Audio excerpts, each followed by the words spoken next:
there's another perspective that I want you to hear, and Jenna Sharp shares it. My advice is be wary of becoming a perpetual workshop attendee. And I say this as someone who loves a good workshop, especially during lockdown, and it is great to learn new skills, obviously. But at some point, you have to put this learning into practice and show that you can make that investment back. There will always be someone in the industry wanting to teach you something or flog you something, but you can learn a lot just by doing and finding what works for you.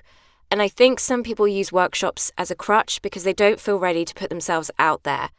Spending the day emailing potential new clients and probably getting no responses, that requires quite a bit of delayed gratification. But attending a workshop is instant gratification. You get that buzz of performing to an audience, you get great feedback. And rarely have I ever attended a workshop where someone's got negative feedback. It's nearly always positive. So if you're lacking that confidence, it feels really good. But that feeling, unfortunately, like all good things, has to come to an end. And unless you've done the boring behind-the-scenes stuff like the research, marketing, learning to use your equipment better, you're going to be left craving that high. And you might wonder, well, what am I going to do with all this free time? I know, I'll do another workshop. No, step away from the workshop. Or if you still don't feel ready to compete in the market, then maybe consider some one-to-one coaching with someone that can give you more honest, bespoke advice and attention. And if you are going to workshop, be wary of those that allude to promises of work or getting some kind of inside track. Rarely is this ever the case. You should not have to pay to be seen or heard. I mean, really, let's face it, they should be paying you. She said something that was spoken like a true VOpreneur and absolutely warmed my heart. At some point, you need to make your investment back. That's when you're thinking like a business person and not just like a voice actor. Recognizing that you're making investments in your business, but the whole point of making an investment in your business is to create a return on that investment. And if you are a perpetual workshop attendee, to the point that you've created a failure to launch scenario, that is a problem. You know, Jenna said something that I think is really important. She talked about delayed gratification. I want you to write that one down and pin it up on the whiteboard in front of you, because that is part of the problem, right?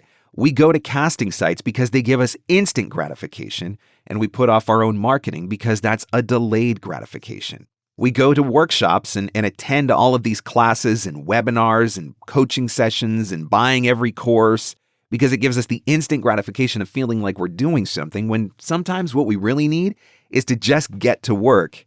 Knowing that the gratification will come eventually in the form of a booking, it just might be a little bit delayed. And something else that I think is worth noting from what Jenna said, if it sounds too good to be true, it probably is. When you're reading through the offering of a coach and their sales page is promising you riches and fame and glory, and it's all going to happen really fast, that's one of those instances where it sounds too good to be true because it is true. You know, I talk about how I built a six-figure voiceover business for myself, but I'm very, very quick to also point out that it took me 4 years of working like crazy. 4 years of working full-time and then some on my business, because at that time in my life, I was in a position where I could. I was a single guy for most of that time. I had no commitments. I had nothing to do but sit in my office and market all day. 4 years of working around the clock to get myself to that six-figure mark. When you see somebody that tells you can do it in a year, guess what? They're lying. Don't be a perpetual workshop attendee. Don't create a failure to launch scenario for yourself. It's okay to never stop learning, just like Kayla said. But you have to learn while you are also doing. That's the missing link.